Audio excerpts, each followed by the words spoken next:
السلام علیکم۔ کام کے چینل میں آپ کا ہوسٹ اطہر حاضر خدمت ہے۔ دوستوں، اس چینل کو بنانے کا مقصد یہی تھا کہ آپ لوگوں کو انفارمیٹیو ویڈیوز وقت پہ مل سکیں، تو پلیز اس چینل کو سبسکرائب ضرور کیجیے۔ آئیے چلتے ہیں اپنے آج کے ٹاپک کی طرف۔ آج ہمارا ٹاپک کچھ مختلف ہے۔ ہم بتائیں گے آپ کو دجال کے بارے میں۔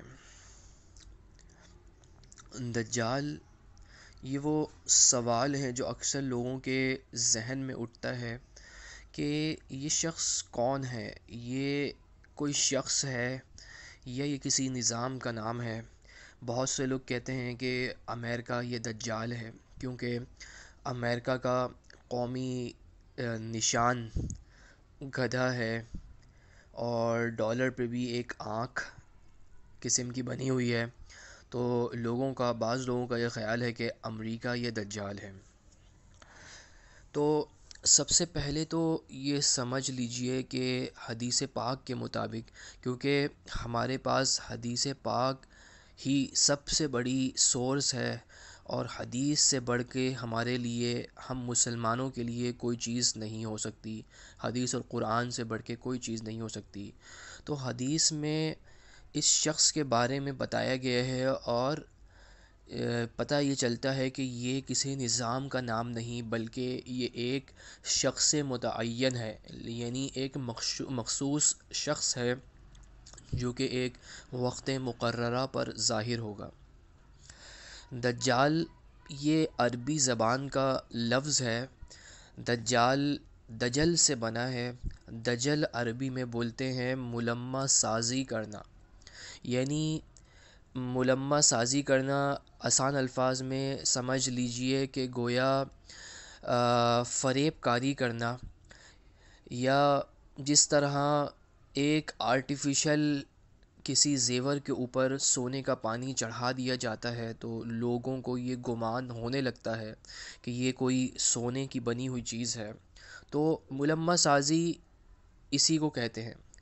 دجال کو دجل اور دجال اسی لیے کہا گیا کہ دجال اپنی فریب کاری سے اور اپنی ملمہ سازی سے چیزوں کو اس انداز میں پیش کرے گا کہ غلط چیزیں بھی لوگوں کو صحیح لگیں گی، اور لوگ اس کے بہکاوے میں بہت تیزی سے آئیں گے۔ یہ فتنہ اتنا شدید ہوگا کہ سرکار کریم علیہ الصلاۃ والسلام بھی ہر نماز کے بعد، اکثر نمازوں کے بعد دجال کے فتنے سے پناہ مانگا کرتے تھے۔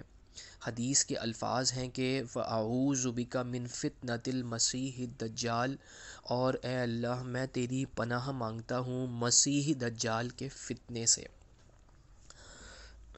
اچھا، اب ایک سوال ذہن میں یہ پیدا ہوتا ہے کہ دجال کو مسیح کیوں کہا گیا، اور حضرت عیسیٰ علیہ الصلاۃ والسلام کو بھی مسیح کہا جاتا ہے، مسیح عیسیٰ ابن مریم اور مسیح دجال۔ اس کی خاص وجہ یہ ہے کہ دجال کو مسیح اس لیے کہا جاتا ہے کہ یہ ایک آنکھ والا ہوگا، تو ایک آنکھ کی نسبت سے اس کو مسیح کہا جاتا ہے۔ اور حدیث کے الفاظ ہیں کہ وَإِنَّ الدَّجَّالَ مَنْسُوحُ الْعَيْنِ عَلَيْهَا زَفْرَةٌ غَلِيظَةٌ۔ بہت سے لوگوں کا یہ خیال ہے، اور یہ انٹرنیٹ وغیرہ پہ بھی کانسیپٹ بنا دیا گیا ہے کہ دجال کے ماتھے پہ آنکھ ہوگی۔ ایسا نہیں ہے، حدیث میں صاف الفاظ موجود ہیں کہ وَإِنَّ الدَّجَّالَ، بے شک دجال، منسوح العین، وہ ہے جو کہ مٹی ہوئی آنکھ والا ہے، علیہا زفرۃ غلیظہ، اور اس مٹی ہوئی آنکھ کی جگہ ایک گوشت کا لوتھڑا ہے۔ گویا کہ دجال کا حلیہ یہ بتایا گیا کہ دجال کی دو آنکھوں میں سے ایک آنکھ مٹی ہوئی ہے، موجود نہیں ہے اپنی جگہ پہ، اور اس جگہ پہ گوشت کا ٹکڑا ہے۔ آئیے اب اس تفصیلی حدیث کی طرف چلتے ہیں جو ہمیں بتاتی ہے کہ دجال اس وقت کہاں ہے۔ مسلم شریف کے کتاب الفتن میں یہ حدیث موجود ہے۔ حضرت فرماتی ہیں میں نماز پڑھنے حضور کے پیچھے مسجد نبوی گئی، حضور کے پیچھے نماز پڑھی، کیونکہ اس زمانے میں خواتین بھی مساجد میں جا کے، اور ابھی بھی کچھ مساجد ہیں ہماری جہاں آخر میں خواتین کے لیے باپردہ صفیں بنتی ہیں. تو صحابیہ فرماتی ہیں کہ میں نے حضور کے پیچھے نماز ادا کی مسجد نبوی میں. اس کے بعد حضور کے اعلانچی نے اعلان کیا کہ سب لوگ اپنی اپنی جگہوں پر بیٹھے رہیں، تو تمام اصحاب اور صحابیات اپنی اپنی جگہوں پر بیٹھ گئے.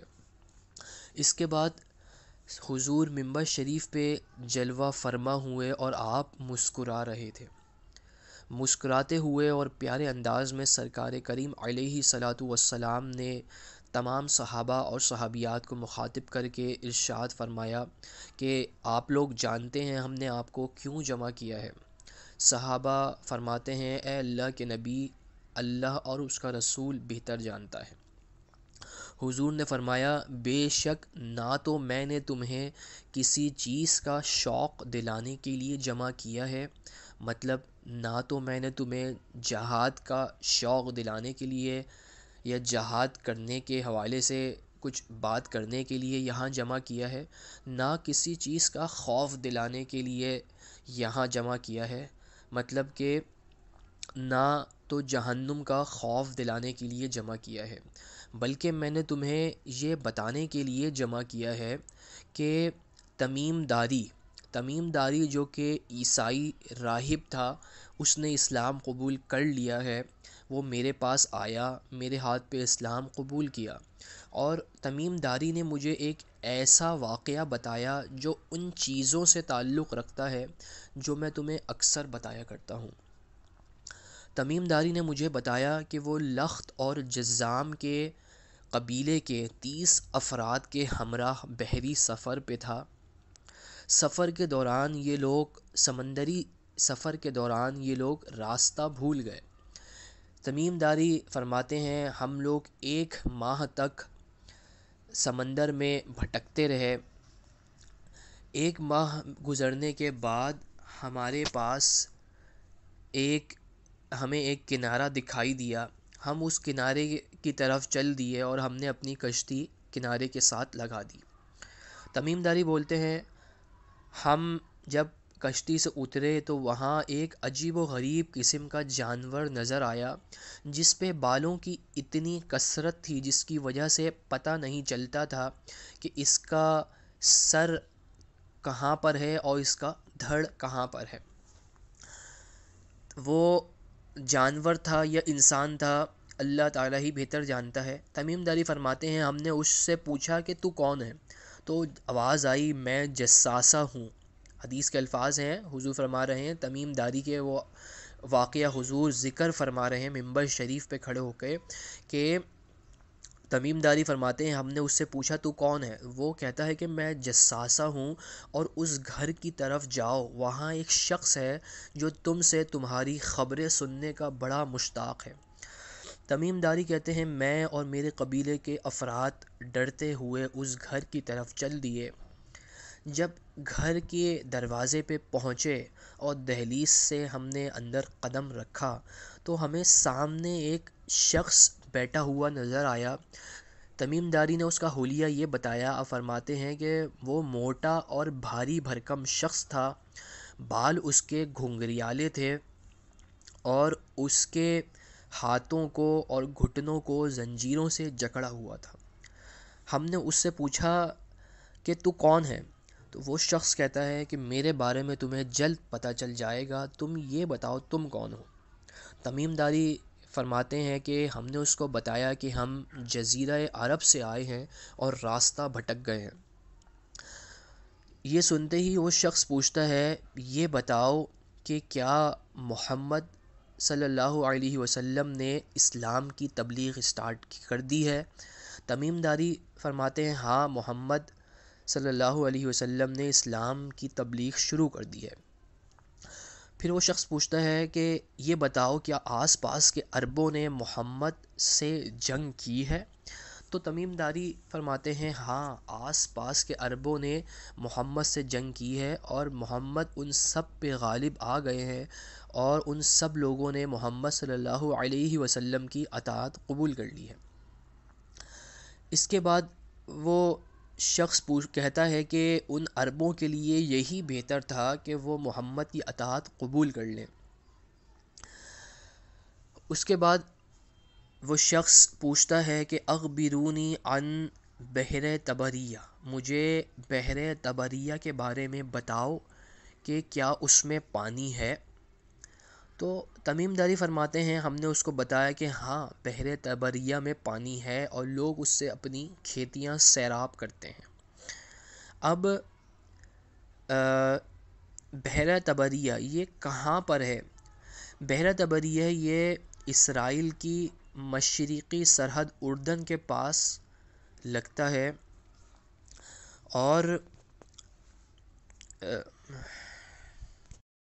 اور خلیج عقبہ سے پائپوں کے ذریعے پانی ڈلوانے کے باوجود بھی یہ دریا اب خشک ہوتا جا رہا ہے۔ تو دجال کی یہ نشانی تقریباً پوری ہو رہی ہے۔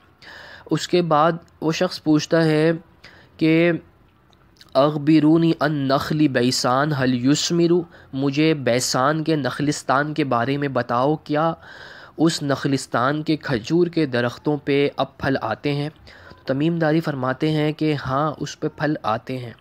یہ بیسان کہاں ہے؟ تو سن لیجئے، جان لیجئے کہ ہم مسلمانوں سے زیادہ یہودیوں کو ہمارے دین کی ریسرچ ہے اور انہوں نے ان جگہوں پر قبضے بھی کر کے رکھے ہوئے ہیں۔ تو بیسان پہ بھی اب اسرائیل کا قبضہ ہے، اس علاقے پر بھی۔ پہلے کسی زمانے میں اس درخت یہ کافی بڑا باغ ہے، کھجوروں کا باغ ہے، یہاں پہ پھل آیا کرتے تھے، لیکن اب یہاں پھل نہیں آتے۔ تو وہ شخص جب یہ بات سنتا ہے کہ بیسان کے نخلستان کے بارے میں بتاؤ، کیا وہاں پھل آتے ہیں؟ اور تمیم داری یہ فرماتے ہیں کہ ہاں، وہاں پھل آتے ہیں۔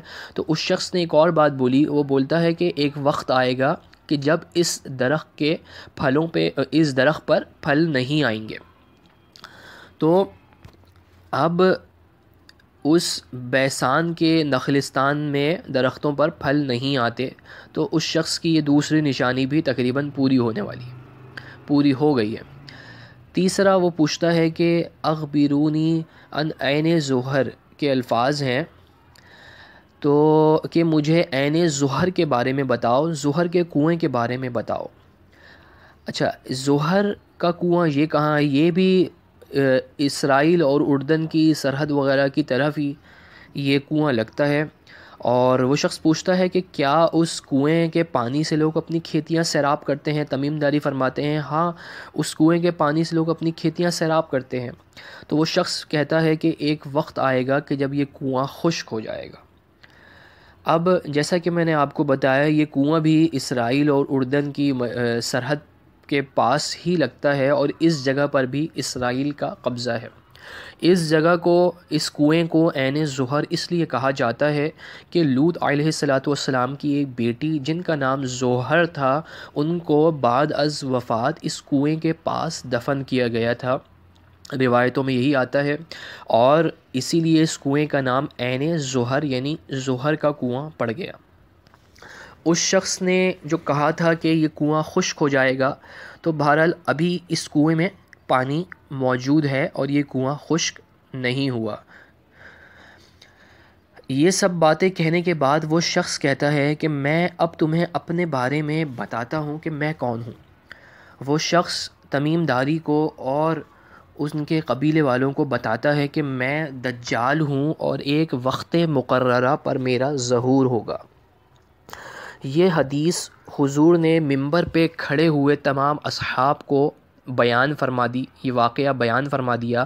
پھر نبی کریم صلی اللہ تعالی علیہ وسلم نے اپنا عصا 3 بار مسجد نبوی شریف کے منبر پہ مارا اور فرمایا کہ یہ ہے طیبہ، یہ ہے طیبہ، یعنی یہ ہے مدینہ، یہ ہے مدینہ، اور یہی وہ باتیں ہیں جو میں تمہیں دجال کے بارے میں بتایا کرتا ہوں، اور جان لو دجال نہ تو شام کے سمندر میں ہے، نہ عرب کے سمندر میں ہے، وہ مشرق میں ہے، وہ مشرق میں ہے، وہ مشرق میں ہے۔ سرکار کریم علیہ الصلوۃ والسلام نے 3 بار ارشاد فرمایا مدینے میں بیٹھ کر کہ وہ مشرق میں ہے، مشرق میں ہے اور مشرق میں ہے۔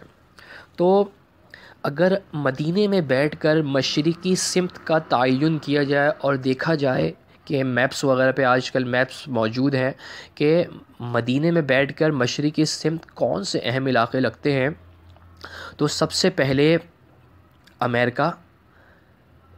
امریکہ کے بعد امریکہ کا ایک اسٹیٹ ہے فلوریڈا، اور فلوریڈا کے بعد اس کا ساحل میامی، اور میامی کے بعد برمودا ٹرائنگل، اور امریکہ کے ساتھ ہی امریکہ کا ایک سمندر بھی لگتا ہے جس کا نام ڈیول سی ہے، یعنی شیطانی سمندر۔ مطلب ایک عربین سی ہے ہمارے اگر ورلڈ میپ پہ آپ دیکھیں، اور ایک ڈیول سی پوری دنیا میں اس کی شہرت اسی لیے ہے کہ اس میں بڑے عجیب و غریب واقعات رونما ہوئے ہیں، اور لوگوں نے ایون یہودیوں اور عیسائیوں نے بھی اس کا نام شیطانی سمندر رکھ دیا ہے۔ تو یہ تمام مقامات مدینے کی میں بیٹھ کے اگر مشرقی سمت دیکھیں تو یہ مقامات ہمارے سامنے آتے ہیں، اور میامی کے بعد برمودا ٹرائنگل بھی اسی سمندر کا حصہ ہے۔ اور جیسا کہ آپ جانتے ہیں کہ برمودا ٹرائنگل میں بھی اس قسم کے واقعات کافی سارے رونما ہو چکے ہیں، جہازوں کا غائب ہو جانا۔ تو لگتا یہی ہے کہ شاید ہم اس پہ یقینی طور پہ تو نہیں کہہ سکتے، لیکن ہاں حدیث پہ ہمیں یقین ضرور ہے کہ اگر حدیث میں سرکار کریم علیہ الصلوۃ والسلام نے مشرقی سمت کا فرمایا ہے تو یقیناً وہ مشرقی سمت ہی ہے۔ اور خیر جو واقعات اور حالات ہیں اس کے حساب سے ابھی تک کا تو غالب گمان یہی ہے کہ شاید برمودا ٹرائنگل ہی وہ جگہ ہے، اور حدیث کے حساب سے بھی یہ بات ثابت ہوتی ہے کہ وہ بھی مشرقی سمت ہی ہے برمودا ٹرائنگل، تو ہو سکتا ہے کہ وہ اس جگہ پر ہو۔ دوسری ایک اہم معلومات اور یہ بھی ہے کہ جیسا کہ میں نے بتایا کہ امریکہ کا اسٹیٹ فلوریڈا بھی اسی سمت لگتا ہے، اور فلوریڈا کے بارے میں اگر آپ ریسرچ کریں تو فلوریڈا امریکہ کا وہ اسٹیٹ ہے جہاں یہودی سب سے زیادہ کثرت میں ہیں، اور فلوریڈا کو فلوریڈا اس لیے کہا جاتا ہے کہ اس کا نام رکھا اس لیے گیا ہے کہ فلوریڈا کا مطلب ہے کہ اس خدا کا شہر جس کا انتظار کیا جا رہا ہے۔ تو یہ نام بھی ان یہودیوں ہی نے رکھا ہے کیونکہ یہودی دجال کو اپنا نجات دہندہ مانتے ہیں، مطلب وہ شخص مانتے ہیں کہ وہ آئے گا اور ہمیں تمام مسائل سے نجات دے گا۔ کیونکہ یہ بات ذہن نشین کر لیجئے، قرآن پاک میں بھی اس بات کا ذکر ہے کہ لعن الذین کفروا من بنی اسرائیل علی لسان داؤد و عیسی ابن مریم، کہ ہم نے لعنت کی گئی یہودیوں پر علی لسان داؤد علیہ الصلاۃ والسلام کی زبانی اور عیسیٰ ابن مریم کی زبانی۔ مطلب کہ یہودیوں نے چونکہ انبیاء علیہ السلام کو جا بجا قتل کیا اور بہت زیادہ حکم خداوندی کی نافرمانیاں کیں، تو اسی لیے ان پر لعنت فرمائی حضرت داؤد علیہ الصلاۃ والسلام نے بھی اور حضرت عیسیٰ ابن مریم نے بھی، اور شاید اسی لعنت کا نتیجہ ہے کہ یہودی قیامت تک اپنا کوئی ذاتی ملک یا ذاتی زمین نہیں حاصل کر سکیں گے۔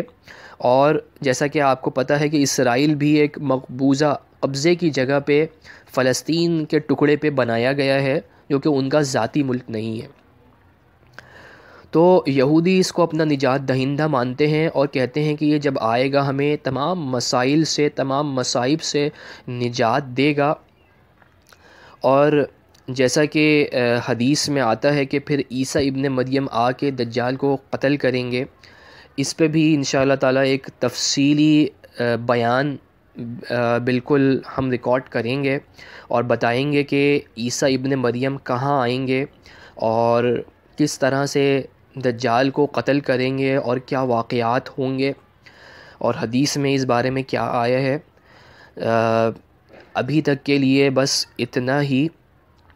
باقی چینل کو سبسکرائب بھی ضرور کیجئے، اور اس چیز کو، اس واقعے کو لوگوں کے ساتھ شیئر بھی ضرور کیجئے۔ جزاک اللہ، وآخر دعوانا ان الحمد للہ رب العالمین۔ السلام علیکم، کام کے چینل میں آپ کا ہوسٹ اطہر حاضر خدمت ہے۔